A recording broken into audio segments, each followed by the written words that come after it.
ग्रामीण क्षेत्र पर शासन चलाना।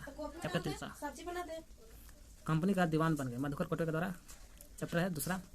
तीसरा चैप्टर है ग्रामीण क्षेत्र पर शासन चलाना। कंपनी दीवान बन गए। बंगाल का दीवान बना था ईस्ट इंडिया कंपनी को। ईस्ट इंडिया कंपनी को बंगाल का दीवान बना था। कौन? मुगल बादशाह। किसका कब बना था बंगाल का दीवान? 12 अगस्त 1765 में, जिसने इलाहाबाद का संधि तो समय 12 अगस्त 1765 में ईस्ट इंडिया कंपनी का बना बंगाल का दीवान। किसके समय? Robert Clive. और जब रॉबर्ट क्लाइव के समय बने बंगाल का दीवान है ना 1765 में इलाहाबाद का संधि के तहत, तो उसमें बंगाल पर दीवान बनते ही अंग्रेज का सबसे खुशी यही था, सबसे बड़ी घटना थी कि बंगाल का दीवान बन गया था अंग्रेज। बंगाल का दीवान बन जाना ही अंग्रेज के लिए, ईस्ट इंडिया कंपनी के लिए अंग्रेजों की सबसे बड़ी घटना मानी जाती है। कंपनी की आमदनी, ईस्ट इंडिया कंपनी है, आमदनी कहाँ से होता था? आमदनी कंपनी का कोशिश था कि राजस्व ज़्यादा से ज़्यादा राजस्व अधिक हो, है ना, हासिल करें, ज़्यादा से ज़्यादा राजस्व हासिल करें और कम कीमत पर राजस्व हासिल, ज़्यादा से ज़्यादा राजस्व हासिल करें और कम कीमत पर सूती और रेशमी कपड़ा खरीदें। पैसा ज़्यादा कमाए और कम कीमत पर कपड़ा सूती रेशमी कपड़ा खरीदे, ऐसा सोचा कंपनी। 5 साल के भीतर की बात है, 5 साल के अंदर देखा जाए, है ना, 5 साल के अंदर चीज़ों का मूल्य दुगना हो गया था। सोच लीजिए, दुगना मूल्य पर बिक रहा था, 1 रुपये का 5 रुपया। 1765 से पूर्व ब्रिटेन में सोना चांदी आता था, ब्रिटेन से आता था। 1765 से पहले की बात है ना, जो कंपनी दीवानी बन गया था, और है ना, और इलाहाबाद का संधि तो कर पहले 1765 के पहले ब्रिटेन से क्या आता था? सोना चांदी आता था, आयात होता था। ये सोना चांदी के बदले ब्रिटेन ले जाता था, कुछ सामान खरीद के ले जाता था। कर बंगाल में अकाल पड़ा था 1770 में। जब 1770 में बंगाल में अकाल पड़ा था 1770 में, तो 1 करोड़ लोगों की मृत्यु हो गई था बंगाल में। बंगाल में 1 करोड़ का मतलब कि 1/3 आबादी है, 1/3 आबादी बंगाल में समाप्त हो गया था। सोच लीजिए। 1765 की इलाहाबाद की संधि हुआ ना, इसी के तहत पीछे पढ़ लिया, रिवाइज कर लेते हैं। 1765 के इलाहाबाद की संधि के तहत बंगाल की जो अर्थव्यवस्था पूरी तरह से कंपनी के नियंत्रण में आ गया। हम कह सकते हैं कि बंगाल का जो अर्थव्यवस्था किसके अधीन आ गया? कंपनी के नियंत्रण में आ गया। इलाहाबाद की संधि 1765 के तहत पूरा बंगाल का अर्थव्यवस्था जितना मजबूत था, सब कंपनी शासन चलाने लगता है, हम जैसे कहें वैसे करने लगा। अब जो कंपनी का नियंत्रण तो हो गया, वही ईस्ट इंडिया कंपनी ने बंगाल के धन से, अब देखा कि हाथ में हमारा ये गया, तो बंगाल का धन का किया, वही बंगाल का धन से ही भारत में व्यापार करने लगा, है ना, भारत के धन से ही अब भारत में व्यापार करने लगा। बंगाल का धन ही से, पैसा कौड़ी से भारत में व्यापार करने लगा। नकारात्मक प्रभाव पड़ता है इस पर। कैसे? बंगाल को जनता पर प्रभाव पड़ता है। बंगाल का जो भी जनता है, देखा कि हमारे पैसा से ईस्ट इंडिया कंपनी कमा रहा है और देश पर शासन चल कर रहा है, इससे बंगाल का जनता पर प्रभाव पड़ा, क्योंकि जनता को कमा के ईस्ट इंडिया कंपनी को देना पड़ता था, है ना। कुटीर उद्योग, कृषि को नष्ट पर प्रभाव पड़ा। कुटीर उद्योग का नष्ट हुआ और कृषि उद्योग का भी नष्ट हो गया।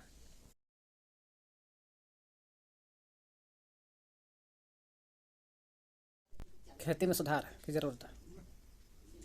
ईस्ट इंडिया कंपनी ने, जो लॉर्ड कॉर्नवालिस था, वही ने अस्थायी बंदोबस्त लागू किया था 1793 में। 1793 में बोला गया था कि जो भविष्य में कभी भी इजाफा नहीं होगा, इसका मतलब ये होता है टैक्स अस्थायी कर दिया गया, रेवेन्यू अस्थायी कर दिया गया। बंगाल प्रेसिडेंसी के उत्तर पश्चिम प्रांत बंगाल के, खास करके अभी उत्तर प्रदेश में है, वहाँ के एक थे हॉल्ट मैकेंजी नाम के अंग्रेज है। कौन थे? हॉल्ट मैकेंजी नाम के अंग्रेज थे। इन्हें एक व्यवस्था लागू किया था 1822 में। कब? हॉल्ट लिखा है, हॉल्ट मैकेंजी नामक संस्था अंग्रेज ने 1822 में एक व्यवस्था लागू किया। खेती में सुधार की जरूरत भी था। खेती में सुधार, अस्थायी बंदोबस्त लागू करना 1793 में। हॉल्ट मैकेंजी अंग्रेज के आदमी थे। बंगाल प्रेसिडेंसी के उत्तर पश्चिम में, उन्हें यूपी आता है अभी बंगाल के उत्तर पश्चिम में। हॉल्ट मैकेंजी ने एक नई व्यवस्था लागू किया 1822 में। 1822 में लागू किया था एक व्यवस्था कि गांव के एक सामाजिक संस्था है, ऐसा व्यवस्था लागू किया। इसे बनाए रखना जरूरी है। इसलिए हॉल्ट मैकेंजी के अनुसार गांव एक सामाजिक व्यवस्था है, इसलिए ये सब बात बोलते हैं तो कलेक्टर को गांव को जाकर दौरा करना पड़ता है और ज़मीन की जांच भी करता है। कौन? कलेक्टर करता है। हॉल्ट मैकेंजी के अनुसार ज़मीन का जांच, खेत के माप करने लगते हैं, रीति रिवाज का दर्जा दे देते हैं, है ना, दर्जा, इसकी भी जांच करते हैं कलेक्टर साहब। गांव के खेत जोड़कर गांव के जितना खेत सब जोड़ दिया जाए, एगो खेत कर दिया जाए। हर गांव या समूह, गांव समूह होता महल, हर गांव समूह से राजस्व का हिसाब लगाया जाना, राजस्व का हिसाब लगाया जाता था। हर गांव से जमीन की जांच, खेत की माप, रीति रिवाज की दर्जा लेकर के, है ना, सब हिसाब लगता था गांव के समूह से। यही यह अस्थायी नहीं था। गांव के जो खेत जोड़कर, हर गांव के समूह से खेत जोड़ करके जो राजस्व का हिसाब लगता था, एक गांव में इतना खेत हो जब जोड़ता था तो, है ना, उसका फिर राजस्व का हिसाब लगता था, तब जाकर हिसाब लगता था। लेकिन जब ये भी अस्थायी नहीं था, समय समय पर खेत को संशोधन होता था। फिर राजस्व इकट्ठा करने के लिए, संशोधन करके राजस्व इकट्ठा करने के लिए कितना आमदनी हुआ और कंपनी के अदा करने की राजस्व इकट्ठा करते थे, और कंपनी के अदा करते थे कितना पैसा अदा करना कंपनी को, जिम्मेदार के बजाय, है ना। कंपनी का पैसा जो अदा करता था कौन, जमींदार को न करते गांव के मुखिया को सौंप दिया गया। यही मुखिया ही खेत के बारी देखभाल करेगा, कंपनी को पैसा देगा, है ना। इसी व्यवस्था को बोला गया महलवाड़ी व्यवस्था। जो जमींदार नहीं बल्कि एक मुखिया करता था गाँव के, वही महलवाड़ी व्यवस्था कहलाया। महल के महल एक या एक से अधिक गाँव के समूह होता है ना। जब ब्रिटिश राजस्व में आता है वही महल है। कर रहा है मुद्रा व्यवस्था। मुद्रा व्यवस्था कैसे हुआ, ब्रिटिश नियंत्रण वाले जो भी होते थे जगह, ब्रिटिश खाक में दक्षिण भारत के इलाकों में जाकर के सब अस्थायी व्यवस्था लागू कर देता है। यही अस्थायी व्यवस्था कट जाता है और उसको जगह पर नई व्यवस्था लागू होता है। दक्षिण भारत में कहता है अस्थायी व्यवस्था खटता है, नई व्यवस्था लागू होता है दक्षिण भारत में। यही नई व्यवस्था धीरे धीरे बन जाता है रैतवाड़ी व्यवस्था का नाम दिया जाता है। कैप्टन अलेक्जेंडर रीड ने क्या किया, और टीपू सुल्तान दोनों में युद्ध हुआ था। तो युद्ध के बाद, है ना, कैप्टन अलेक्जेंडर रीड और टीपू सुल्तान के युद्ध हुआ। जो युद्ध हुआ और जहाँ हुआ उस इलाके को हड़प लिया अलेक्जेंडर रीड ने। हड़प करके उस इलाके में टॉमस मुनरो व्यवस्था लागू कर दिया था। उस इलाके में करके टॉमस मुनरो व्यवस्था लागू किया। यही टॉमस मुनरो व्यवस्था दक्षिण भारत में लागू भी होता धीरे धीरे, हाँ, दक्षिण भारत में भी लागू हो जाता है। यही रैतवाड़ी व्यवस्था हट करके अस्थायी से रैतवाड़ी नई व्यवस्था, जो रैतवाड़ी व्यवस्था कहा जाता है, फिर टॉमस मुनरो लागू होता है दक्षिण भारत में।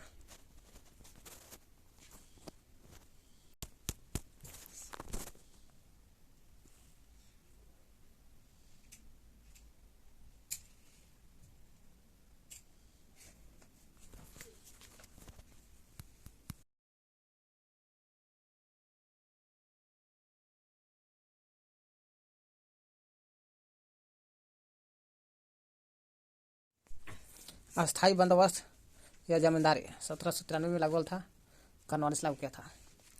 फिर एक बदल डाल था महलवाड़ी। अस्थायी बंदोबस्त जमींदारी के बदौलत हाल था महलवाड़ी ग्राम समूह कहते हैं। महलवाड़ी में मतलब होता है गांव का समूह। फिर इसके बाद आता है क्रम में पूछेगा रैतवाड़ी जो हाल था अलेक्जेंडर रीड द्वारा लाया गया था, टॉमस मुनरो के द्वारा कह सकते हैं। अलेक्जेंडर रीड द्वारा और टॉमस मुनरो द्वारा लागू होता है रैतवाड़ी। और नई व्यवस्था 1822 में लाने था। यहाँ कह रहा अस्थायी बंदोबस्त जमींदार कहेगा 1793 में इसमें कॉर्नवालिस लाया था। और महलवाड़ी या ग्राम समूह कहते क्या हो गया, हॉल्ट मैकेंजी ने लाया था, हॉल्ट मैकेंजी। और रैतवाड़ी तो जाने रहा है कि अलेक्जेंडर द्वारा और टॉमस मुनरो द्वारा लागू किया था। महलवाड़ी ग्राम समूह होता है, महलवाड़ी म से मैकेंजी। रैतवाड़ी रस है रीड, अलेक्जेंडर रीड और टॉमस मुनरो रो। जमींदार में 5 अक्षर है, कॉर्नवालिस में भी 5 अक्षर। अस्थायी बंदोबस्त 1793 में लॉर्ड कॉर्नवालिस के द्वारा लागू था। इसका नाम था अन्य नाम जमींदारी प्रथा कहते हैं, जागीरदारी कहते हैं, मालगुजारी भी कह सकते हैं, विश्वेदारी भी कहते हैं। जमींदारी, जागीरदारी प्रथा, मालगुजारी, विश्वेदारी ये लागू होता है। अस्थायी बंदोबस्त लागू होता बिहार, है ना, उड़ीसा, पश्चिम बंगाल, उड़ीसा में। बिहार में, पश्चिम बंगाल, उड़ीसा 3 जगह लागू होता। 19% भारत की भूमि पर लागू होता है। कितना अस्थायी बंदोबस्त कहो, जमींदारी कहो, जागीरदारी कहो, मालगुजारी कहो, विश्वेदारी कहो, भारत की जो भूमि है 19% भाग को लागू था। भू राजस्व की एक अस्थायी दर लागू था। जमींदार किसान से टैक्स वसूलता था। इसमें क्या होता था, इसमें अस्थायी बंदोबस्त में कि जमींदार किसान से 10 टैक्स या कहिए या लगान कहिए क्या हो गया, लगान 10/11 भाग वसूलता था और सरकारी कोष में जमा कर देता था। जो शेष भाग बचा था अपने पास रखता था जमींदार, 1/11 भाग। देखिए यहाँ पर रैतवाड़ी व्यवस्था करा। रैतवाड़ी व्यवस्था में होता था 1792 में लागू होता था। 1792 में लागू होता। अगर रैतवाड़ी व्यवस्था पूछेगा कब बोलता है, 1792 में। के लागू कैसे, टॉमस मुनरो ने। 12 महल मद्रास वाला पूछेगा ना, 12 महल जिला मद्रास पड़ता है, यहाँ टॉमस मुनरो ने। यही कहेगा आगरा वाला जगह है यूपी में, तो आगरा वाला कहता अलेक्जेंडर रीड ने लागू किया था रैतवाड़ी व्यवस्था। रीड लिखल है यहाँ रैतवाड़ी व्यवस्था अलेक्जेंडर आगरा में, थॉमस मुद्रो 12 महल मद्रास में लागू किया था 1792 में।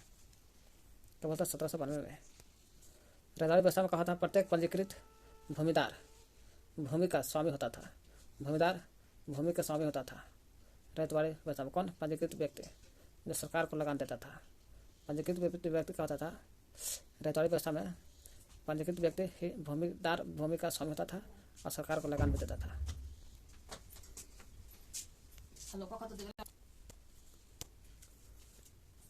महालवाड़ी व्यवस्था में कहता था ना, है ना, रैतवाड़ी व्यवस्था तो देख लिए 1792 में थॉमस मुद्रो ने 12 महल दिल्ली मद्रास में। और आगरा में कहा तो अलेक्जेंडर द्वितीय प्रत्येक पंजीकृत भूमिदार ही भूमि का स्वामी होता था, यही सरकार का लगान देता था। इसमें भी है महालवाड़ी में भी सरकार का लगान मिलता है। चलो देखते आगे। हॉल्ट मैकेंजी द्वारा बनाया गया था, खोजा गया था महालवाड़ी कहेगा था हॉल्ट मैकेंजी मौसम महालवाड़ी। यहाँ लिखल है हॉल्ट महालवाड़ी जिसको ग्रामों का समूह कहते हैं हॉल्ट मैकेंजी। वही हॉल्ट मैकेंजी द्वारा महालवाड़ी व्यवस्था लागू किया। इसमें कहा था महालवाड़ी व्यवस्था में भूमि पर जितना भूमि है पर ग्राम समुदाय का सामूहिक अधिकार था।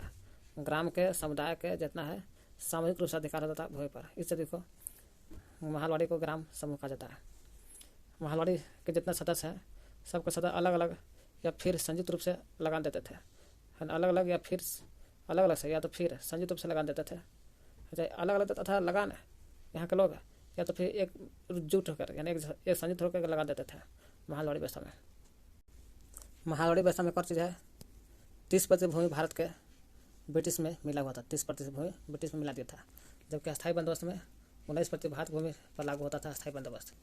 अब महालवाड़ी में 30% भूमि ब्रिटिश में मिला हुआ था, भारत की भूमि 30%। महालवाड़ी में एक और व्यवस्था है कुल भूमि 30% भूमि तो ही था शामिल ब्रिटिश में भारत की भूमि। जो दर लगता था लगान का जो दर था महालवाड़ी में जो भूमि पर महालवाड़ी का लगान कौन देता था? ग्राम समुदाय का सामूहिक अधिकार था भूमि पर। वही अलग अलग समय या फिर संयुक्त रूप से लगान देते थे। जो टोटल जितना उपजता था ना उस टोटल उपज का 80% भूमि लगान के रूप में दिया जाता था। लगान के रूप में टोटल उपज का 80% लगान दिया जाता था। महालवाड़ी कहेगा तब। जबकि यही अस्थायी बंदोबस्त में जमींदार लोग 10/11 भाग सरकारी कोष में जमा करते थे और शेष 1/11 भाग अपने पास रखते थे अस्थायी में।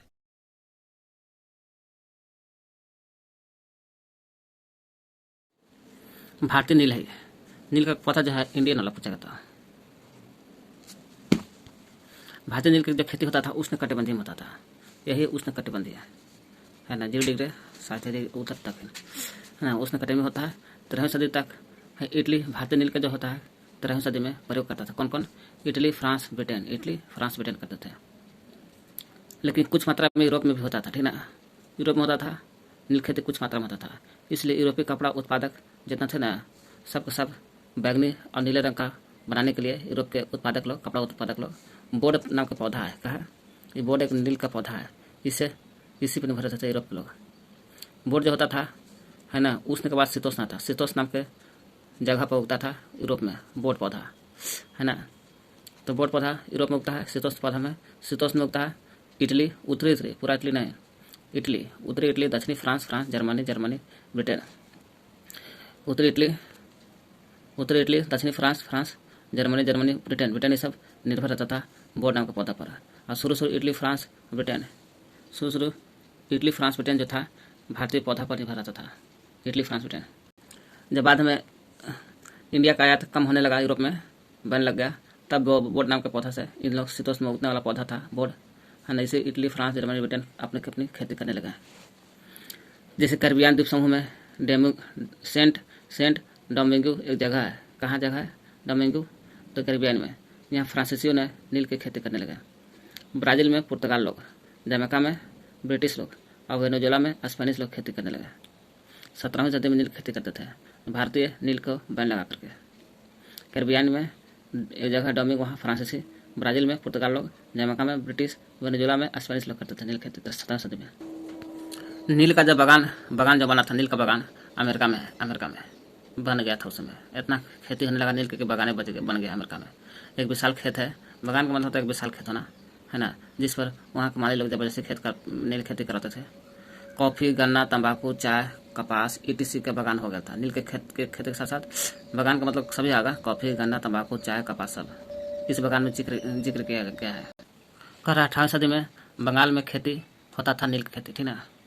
18वीं सदी में क्या होता बंगाल में, तो नील की खेती होता था, जो दुनिया में छा गया था नील की खेती बंगाल वाला। और 1788 में फिर 18वीं सदी में कौन होता था, 18वीं सदी में फ्रांसीसी बागान मालिक यानी कि फ्रांस के है ना उपनिवेश था सेंट डोमिंग कैरिबियन द्वीप समूह में आता है, सेंट डोमिंग। ये फ्रांसीसी उपनिवेश था, फ्रांस का उपनिवेश था ये। यहाँ फ्रांसीसी के जो मकान मालिक थे, बागान मालिक सेंट डोमिंग्स में नील और चीनी की खेती कराते थे, है ना। और कैरिबियन द्वीप समूह देखा जाए, डोमिंग यही है जो फ्रांसीसियों ने लोगों ने यहाँ खेती करना शुरू किया था, डोमिंग में नील की खेती। ब्राज़ील, पुर्तगाल, जमैका, ब्रिटिश लोग, वेनेजुएला में स्पेनिश लोग। एक बार फिर 18वीं सदी में बंगाल में नील खेती दुनिया में छा गया। इसे 1788 में देखा ब्रिटेन का, 1788 में ब्रिटेन इंडिया से ब्रिटेन ज़्यादा था 30% नील, 1788 की बात है।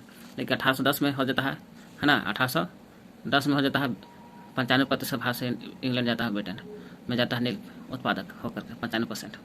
कहाँ 30 से कहाँ 95 हो गया 1810 में, 17 में 30%, 1810 में 1788 में 30%, 1810 में 95% जाने लगा। कह रहा है 18वीं सदी में तो हो किया, फ्रांसीसी बागान मालिकों ने क्या किया, सेंट डोमिंग में जाता है और नील और चीनी की खेती शुरू करवाता है ना, जो कैरिबियन द्वीप में पड़ता है। यही सेंट डोमिंग में बागान मालिक को था ना, बागान जो था है ना, नील और चीनी का जो बागान था, वही फ्रांसीसी बागान में काम करने वाले जितना अफ्रीकी गुलाम रहते थे, कौन रहते थे, अफ्रीकी गुलाम रहते थे। 1791 में अफ्रीकी गुलामों ने क्या किया, बगावत पुतर जाते हैं, और बगावत पुतर जाता है अफ्रीकी गुलाम 1791 में, तो बागान जला दिया जाता है। ये लोग क्या करते हैं 1791 में, अफ्रीकी गुलाम बागान चला दिए जाते हैं, अपने धार्मिक मालिक जो होते थे उसको मार देते हैं। फिर 1792 में फ्रांसीसी ने क्या करता है, फ्रांस ने है ना 1792 में अपना जितना उपनिवेश कब्जा कर लेता है, सभी को दास प्रथा समाप्त कर देता है। पूछेगा फ्रांस ने दास प्रथा कब समाप्त किया, अपने उपनिवेश पर 1792 में समाप्त किया फ्रांस लोग। यही फ्रांस किया 1792 में दास प्रथा खत्म। जब उपनिवेश ने 1792 में दास प्रथा खत्म किया अपने उपनिवेश के बारे में, तो नील की खेती खत्म हो गया, नील खेती खत्म माना जाता है, खत्म हो गया और नील खेती। व्यवस्था के तहत बागान मालिक रैयतों के साथ एक कॉन्ट्रैक्ट करते थे। कई बार गांव के मुखिया को भी रैयतों की तरफ से समझौता करने के लिए बाध्य कर देते थे। जो अनुबंध पर दस्तखत कर देते थे उन्हें नील उगाने के लिए कम ब्याज दर पर बागान मालिकों से नगद कर्जा मिल जाता था। कर्जा लेने वाले रैयत को अपनी कम से कम 25% जमीन पर नील की खेती करनी होती थी। बागान मालिक बीज और उपकरण मुहैया कराते थे, बागान मालिक जो कॉन्ट्रैक्ट कर रहा है, जबकि मिट्टी को तैयार करने, बीज बोने और फसल की देखभाल करने का जिम्मा काश्तकार का था। तो ये जो 1 बीघा नील खेती होता था ना, तो 2 हल की जरूरत पड़ता था। तो 1000 बीघा में तो 1000 गुना 2 बराबर 2000 हल की जरूरत पड़ेगा।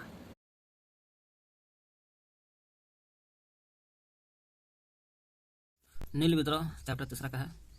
बंगाल में नील विद्रोह मार्च 1867 में था, क्योंकि तो बिहार में था 1917 में। अब बंगाल में पूछा तो मार्च 1867 में था। 100 रैयतों ने, 1000 से अधिक रैयतों ने खेती करना मना कर देता है। वहाँ के बागान मालिक जो थे ना, गोमास्ता एजेंट, उनको पिटाई कर देते हैं। आंदोलन भी करते हैं, महिला भी इसमें आंदोलन में कूद पड़ती है, बर्तन लेके बागान मालिक को पिटाई कर देते हैं। उसका बागान मालिक का नाम था गोमास्ता एजेंट। तो बंगाल में मार्च 1867 में नील विद्रोह हुआ। 19वीं सदी के अंत में देखा जाए कृत्रिम रंग का निर्माण होने लगा। जब कृत्रिम रंग का निर्माण होने लगा 19वीं सदी के अंत में, तो अंग्रेज का व्यवसाय ठप पड़ गया, पूरी तरह प्रभावित हुआ। चौथा चैप्टर हो गया आदिवासी दिको, एक स्वर्ण युग की कल्पना, चैप्टर 4 है। बिरसा मुंडा 1895 में देखा गया था। कहाँ देखा गया था 95 में? बिरसा मुंडा को छोटा नागपुर झारखंड में। जंगली आदिवासी था, चमत्कारी था, बीमारी दूर करता था, अनाज के ढेरी को दुगना कई गुना कर देता था। इसलिए बिरसा मुंडा कहा मुझे भगवान ने मुझे चमत्कार करके भेजा दिकू और बाहरी लोगों से, दिकू मतलब बाहरी लोगों को गुलामी से बचाना है तुम लोगों को, है ना। मुंडा परिवार में जन्म हुआ था। इनका जन्म मुंडा परिवार में, जनजातीय समूह है। मुंडा एक जनजातीय समूह है, छोटा नागपुर में रहता है मुंडा जनजाति लोग, है ना। मुंडा के दूसरे समर्थक कौन कौन थे? तो संथाल उराव भी मुंडा को समर्थन करते थे, संथाल उराव। झूम काटो जलाओ घुमंतु खेती, है ना, जिसको कहते हैं बेवड़ भी बोलते हैं, झूम काटो जलाओ के। पोटासियम ज़्यादा होता है, पोटास की मात्रा ज़्यादा होता है घुमंतु में।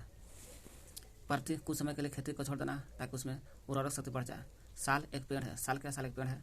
महुआ के फूल खाया जाता है। महुआ का जो फूल है उसको खाते हैं, और शराब भी बनते हैं महुआ के फूल से। बेवड़ मध्य प्रदेश में बोला जाता है, बेवड़ घुमंतु खेती को कहा जाता है।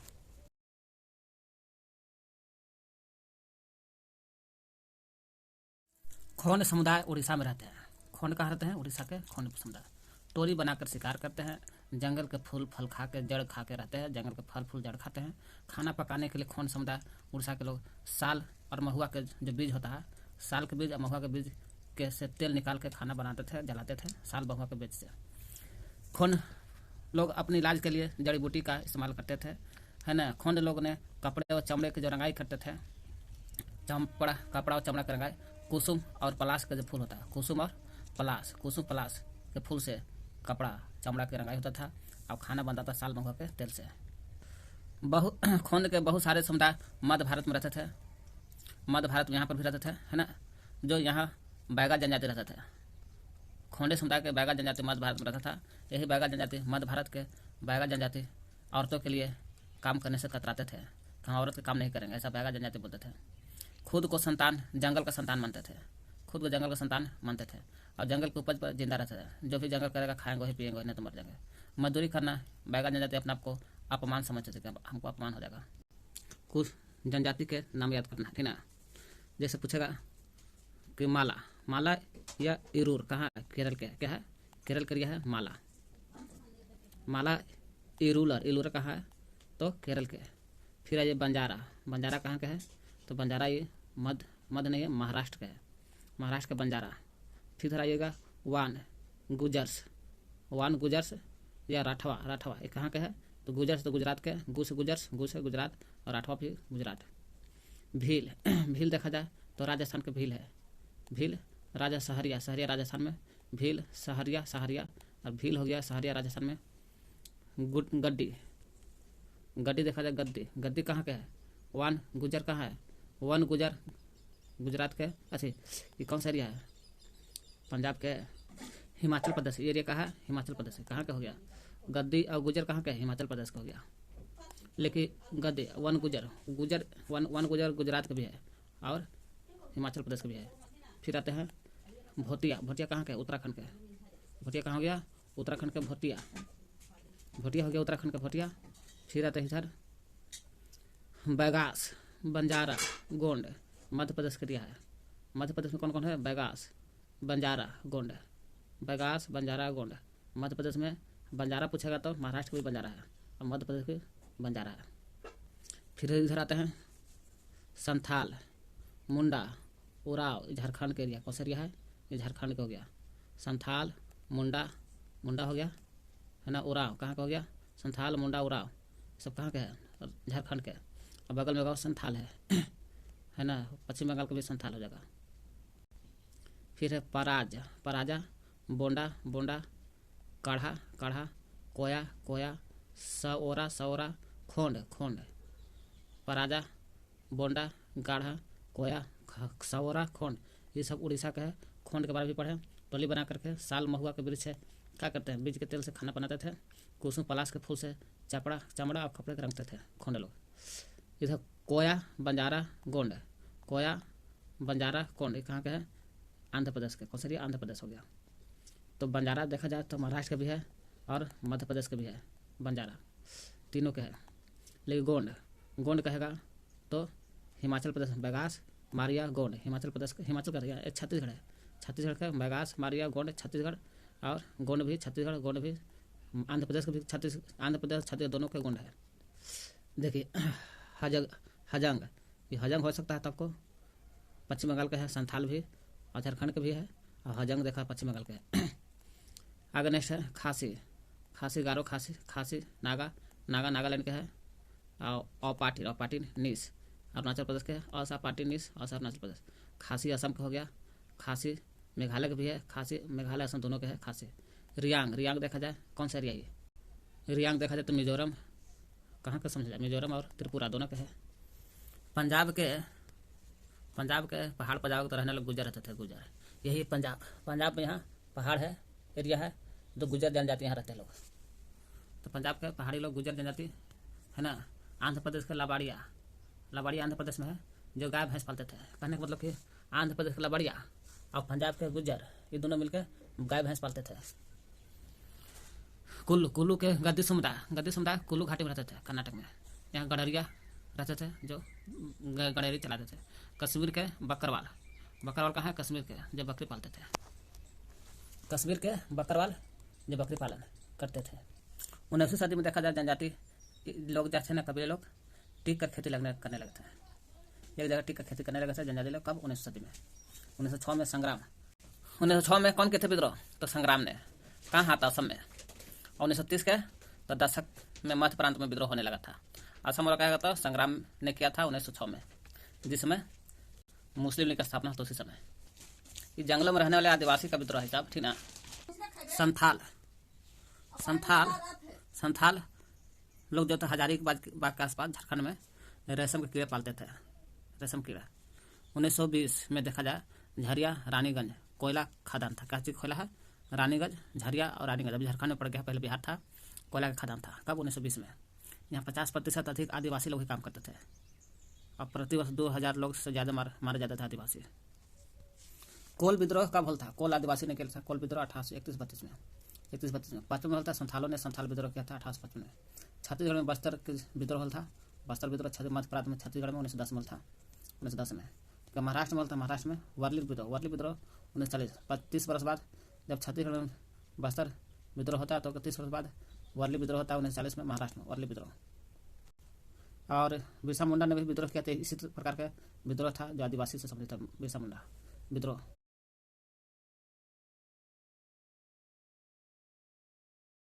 बिरसा मुंडा का जन्म 1870 में होता है। गरीब परिवार में उनके पिताजी माने गरीब थे। 1870 में जन्म लिए थे।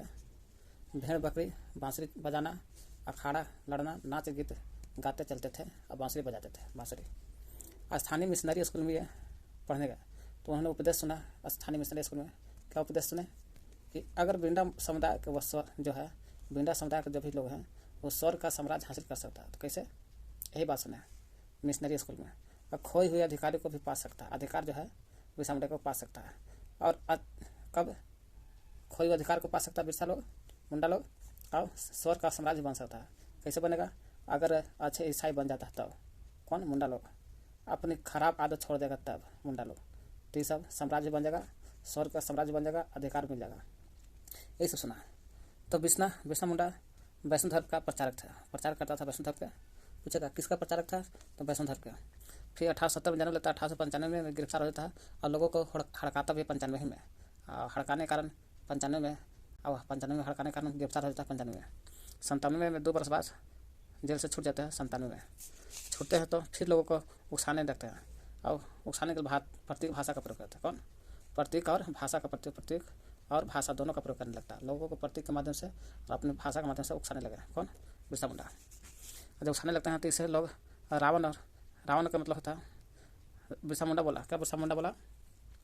रावण का मतलब यहाँ देखो यूरोपीय की सत्ता जो बाहरी लोगों से से देखो और यूरोपीय सत्ता को तबाह कर देना है।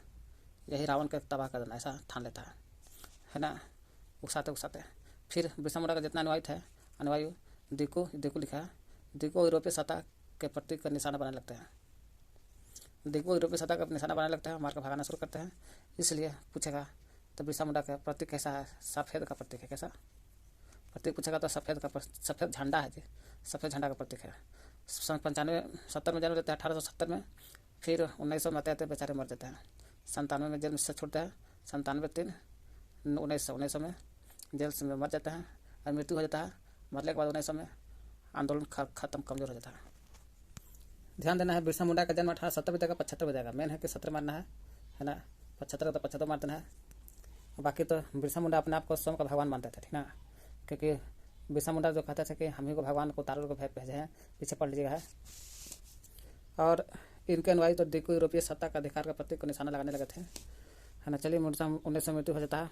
19वीं सदी तक देखा जाए सभी जनजाति समूह, बिरसा मुंडा का जितना जनजाति समूह था 19वीं सदी आते है ना। कब? 19वीं सदी में झूम खेती कृषि, घुमंतु कृषि, शिकार करना, खाद संग्रह करना, पशुपालन करना में परिश्रम करने लगे थे, यानी सीख गए थे। मुंडा विद्रोह के बारे में देखेंगे तो मुंडा विद्रोह 1899 से 1900 के बीच में होता है। 1900 में बेचारा मार जाते बिरसा मुंडा। स्टार्ट करते हैं शुरुआत मुंडा विद्रोह 1899 में। नेता से बिरसा मुंडा कहाँ होल था? छोटा नागपुर में होल था। छोटा नागपुर झारखंड पर तो वहीं होल था। मुंडा जनजाति के पारंपरिक क्यों होल था? तो मुंडा जनजाति जो होता ना इसका पारंपरिक व्यवस्था खुदकटकी था। खुदकटकी पारंपरिक व्यवस्था से इसी में जमींदारी व्यवस्था में परिवर्तन कर दिया था। खुदकारी व्यवस्था को जमींदारी व्यवस्था में कन्वर्ट कर दिया था। फुटकरिया के, इसलिए मुंडा विद्रोह था। महिला भी इसमें भाग लिए थे मुंडा विद्रोह में। मुंडा विद्रोह का हो या मुंडा उल गुलान विद्रोह का, उल गुलान विद्रोह भी बोला जाता है इसको, मुंडा विद्रोह को। यहाँ ध्यान देने की बात है कि 1895 में गिरफ्तार हुए थे, फिर 97 में छूट गए 2 बरस बाद, लेकिन पुनः दोबारा सिंहभूम जिला में झारखंड में गिरफ्तार होते 1900 में, और उन गिरफ्तार होते दोबारा तो मर जाते हैं दोबारा 1900 में। बिरसा मुंडा स्वयं को भगवान मानते थे। आदिवासी के खिलाफ शोषण और भेदभाव हो रहा था। आदिवासियों के खिलाफ क्या होता, शोषण हो रहा था, भेदभाव हो रहा था। इसी के संघर्ष करते हुए 1908 में, है ना, बिरसा मुंडा ने क्या किया था, 1908 में क्या किया था, छोटा नागपुर का सरकारी अधिनियम लागू था। छोटा नागपुर, यहाँ सवाल है, छोटा नागपुर का सरकारी अधिनियम 1908 में लागू होता। इसी के तहत जिसने बिरसा मुंडा कही है या छोटा नागपुर का सरकारी है, इसी के द्वारा 1908 के द्वारा आदिवासी लोगों से गैर आदिवासी भूमि में कन्वर्ट कर दिया था। गैर आदिवासी का मतलब होता है ये कि आदिवासी तो है यही लोग, 1908 में छोटा नागपुर का सरकारी अधिनियम यही बात बोला गया, आदिवासी तो है ये है मुंडा लोग, गैर आदिवासी यानी कि दूसरा दिक्कू लोग आन के यहाँ इनका ज़मीन नहीं ले सकता है। आदिवासी रहेगा, गैर आदिवासी का ज़मीन नहीं मिलेगा, यानी दूसरा जगह के आदिवासी लोगों को ज़मीन नहीं मिलेगा। इसमें छोटा नागपुर का सरकारी अधिनियम 1908 में यही बात बोला गया, लिखवा दिया।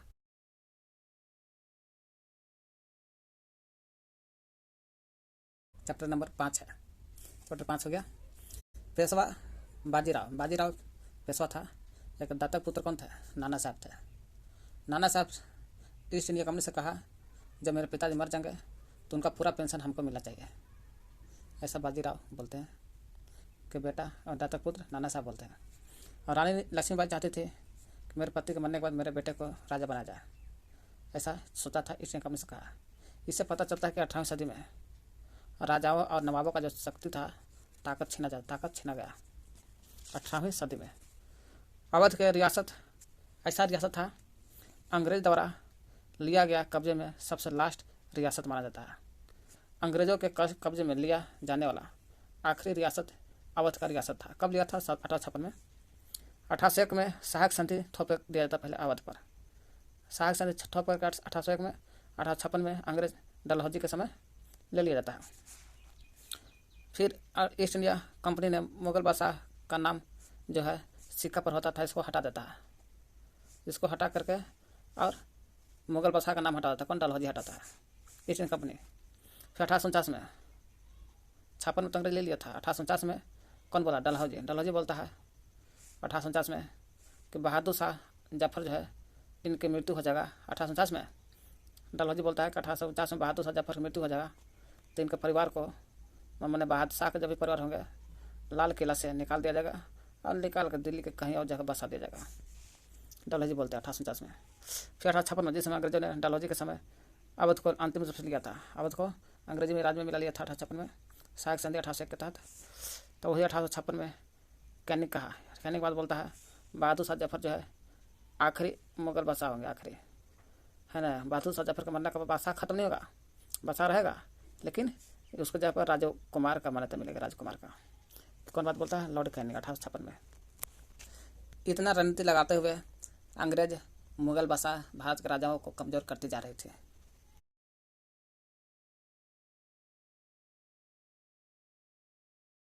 हम लोग क्लास 12 का देख रहे हैं, पढ़ रहे हैं, जब पार्ट 1 का है।